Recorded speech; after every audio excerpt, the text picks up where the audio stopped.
Hello, I'm Rebecca Ellison. I love my job as an artist-educator.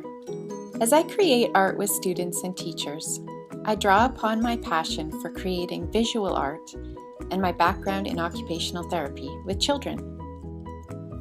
I recognize the great value of performing, musical, and literary arts, but today I'm sharing a bit about the importance of visual art, as this is my specialty. A child's job is to play and to learn, and visual art involves the mind, body, and emotions. So let's start with the child's command center, his brain.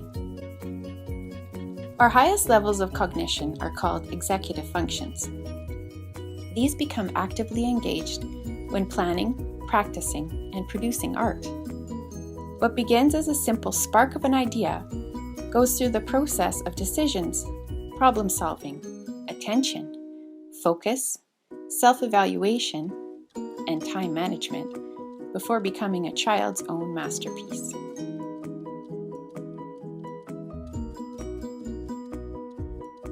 Let's move down a short distance to the eyes.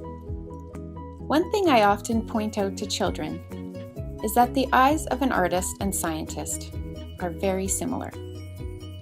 The eyes observe the world around us, and these interpretations can be expressed in artistic detail, whether it be realistic or impressionist.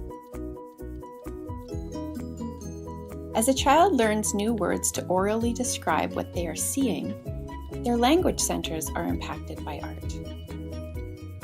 New vocabulary is heard and repeated. It is linked with visual images, and hands-on experience becoming much more easily ingrained into the brain.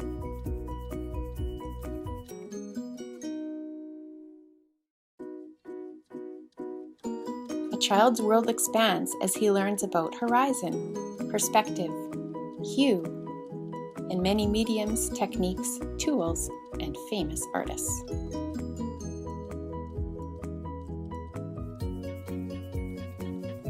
Moving on to motor skills. These are directly linked to eye-hand coordination. As children experiment with a wide variety of artistic ventures, they actively engage both their fine and gross motor muscles, as they may be standing, kneeling, working on horizontal, tilted, or vertical wall surfaces. Concentration on fine dexterity and control can be challenging for many children, but art provides a fun way to practice these skills. Closely linked as well is the sensory system. When given the space and time to express themselves through art, children can engage in calming and self-regulation. For example, appropriate levels of physical pressure are learned when working with clay, or how hard to press down on a pencil, pastel, or paintbrush. Socio-emotional needs are addressed in so many ways through the creative process. What a sense of satisfaction for a child when he thinks to himself, "I just created something that didn't exist before." Not only is art a way to express oneself without using words, a child may be offered opportunities to compliment and view his peers' artwork thoughtfully, such as through a gallery walk.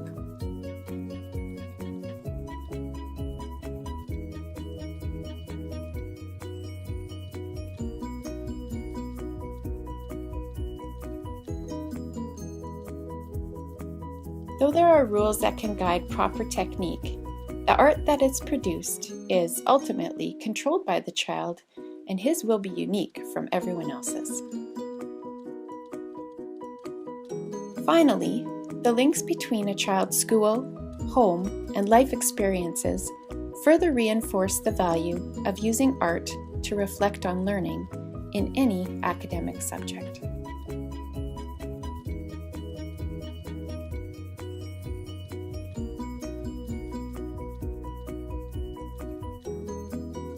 Through the process of asking inquiry questions and later reflecting, often through a visual journal, a child can explain how his art creation took shape over time, what he learned, how it connects with classroom learning, and how he can pass this new knowledge on to others. Proudly displaying his work is a visual reminder of the process. One idea to get families involved is to provide backpacks that can be signed out with specific art supplies, perhaps books, and ideas for projects that can encourage enjoyment of art at home. So to recap, visual art really charges up a child's whole brain, linking cognitive and motor skills as well as emotions into one beautiful and sometimes messy masterpiece. Well, great art takes time, so I'm afraid this video was longer than 5 minutes, but thank you for taking the time to watch today, and a huge thanks to my niece Katie Saxon for her brilliant filming and editing. Please check out my website, radiantart.ca, to view my personal portfolio, as well as many school art project ideas.